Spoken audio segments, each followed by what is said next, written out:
यह कहानी चंद्रिका की है। चंद्रिका की सौतेली माँ उसके साथ अत्याचार करती थी।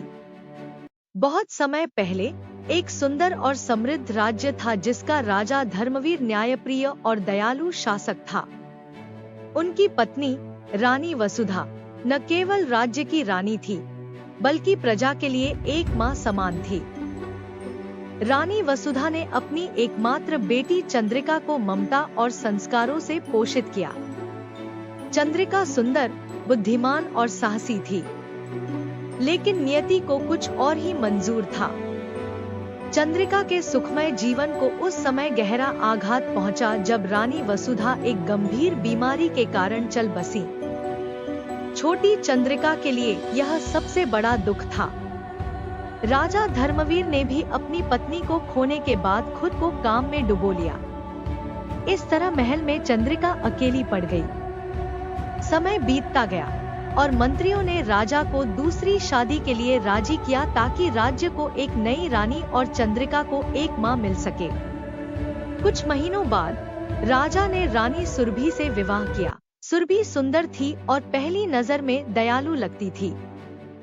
शुरुआत में उसने राजकुमारी के प्रति सौम्यता दिखाई, जिससे चंद्रिका को लगा कि उसे अपनी मां का प्यार फिर से मिल गया। जैसे ही सुरभि ने महल में अपनी जगह मजबूत कर ली, उसका असली चेहरा सामने आने लगा। उसने चंद्रिका को अपने मार्ग का सबसे बड़ा कांटा समझा, क्योंकि चंद्रिका ही राज्य की वारिस थी। सुरभि ने अपनी योजना बनानी शुरू कर दी ताकि चंद्रिका को हमेशा के लिए रास्ते से हटा सके। सुरभि ने धीरे धीरे चंद्रिका को महल के कार्यभार से अलग कर दिया। उसने चंद्रिका को सेवकों जैसा जीवन जीने पर मजबूर कर दिया। राजकुमारी, जो महल के सबसे सुंदर हिस्से में रहती थी, उसे महल के सबसे अंधेरे और तंग कमरे में भेज दिया गया। उसे महल की सफाई, रसोई का काम और अन्य कठोर कार्य दिए गए। सुरभि ने राजा धर्मवीर को यह विश्वास दिलाया कि चंद्रिका जिद्दी और आलसी हो गई है। वह चंद्रिका के खिलाफ झूठी कहानियां गढ़ती और राजा को यकीन दिलाती कि चंद्रिका अपनी जिम्मेदारियों से भाग रही है। राजा अपनी नई रानी के प्रति अंधविश्वास के कारण अपनी बेटी की ओर ध्यान नहीं दे पाए। एक दिन सुरभि ने राजा से कहा, महाराज, चंद्रिका का राज्य में रहना अशुभ हो गया है। यदि वह यहाँ रही तो राज्य पर संकट आ सकता है। राजा ने सुरभि की बातों में आकर चंद्रिका को जंगल में भेजने का आदेश दिया। चंद्रिका को महल से निकालकर घने जंगल में छोड़ दिया गया। जंगल में चंद्रिका ने अपनी जिंदगी का सबसे कठिन दौर शुरू किया। उसे हर दिन भूख, जंगली जानवरों और मौसम की मार का सामना करना पड़ा, लेकिन वह अपनी माँ की सिखाई हुई बातों को याद करती रही और धैर्य बनाए रखा। धीरे धीरे उसने जंगल के जानवरों और पक्षियों को अपना मित्र बना लिया। ये नए साथी उसकी रक्षा करते और भोजन ढूंढने में मदद करते। चंद्रिका ने जंगल में अपनी मेहनत से एक छोटा आश्रय बना लिया। उसने एक सुंदर बगीचा तैयार किया जहां वह अपनी माँ की याद में फूल लगाती थी। जंगल में रहकर उसने अपने भीतर की शक्ति को पहचाना और आत्मनिर्भर बन गई। महल में सुरभि का अत्याचार दिन ब दिन बढ़ता गया।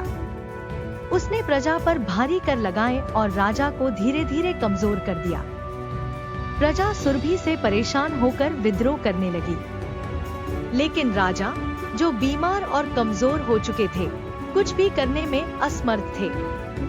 जंगल में चंद्रिका से एक दिन एक पड़ोसी राज्य का राजकुमार अर्जुन मिला। अर्जुन शिकार करने के लिए जंगल आया था, लेकिन चंद्रिका की बुद्धिमानी और साहस से प्रभावित हो गया। उसने चंद्रिका से उसकी पूरी कहानी सुनी और उसे न्याय दिलाने का वादा किया। अर्जुन अपनी सेना के साथ महल पर वापस आया और सुरभि के अत्याचार को खत्म करने का निर्णय लिया। उन्होंने राजा धर्मवीर को सच्चाई से अवगत कराया। राजा को जब अपनी गलती का एहसास हुआ तो उन्होंने सुरभि को राज्य से निष्कासित कर दिया। चंद्रिका को सम्मानपूर्वक महल में वापस लाया गया। प्रजा ने अपनी प्रिय राजकुमारी का स्वागत किया। राजा ने चंद्रिका को राज्य की अगली शासक घोषित किया। चंद्रिका ने अपने साहस, धैर्य और न्यायप्रियता से राज्य को नई ऊंचाइयों तक पहुंचाया। यह कहानी सिखाती है कि सच्चाई और धैर्य हमेशा जीतते हैं, चाहे कितनी भी कठिनाइयां क्यों न आए। जो व्यक्ति सच्चाई और अपने मूल्यों पर अडिग रहता है, वह अंततः विजयी होता है।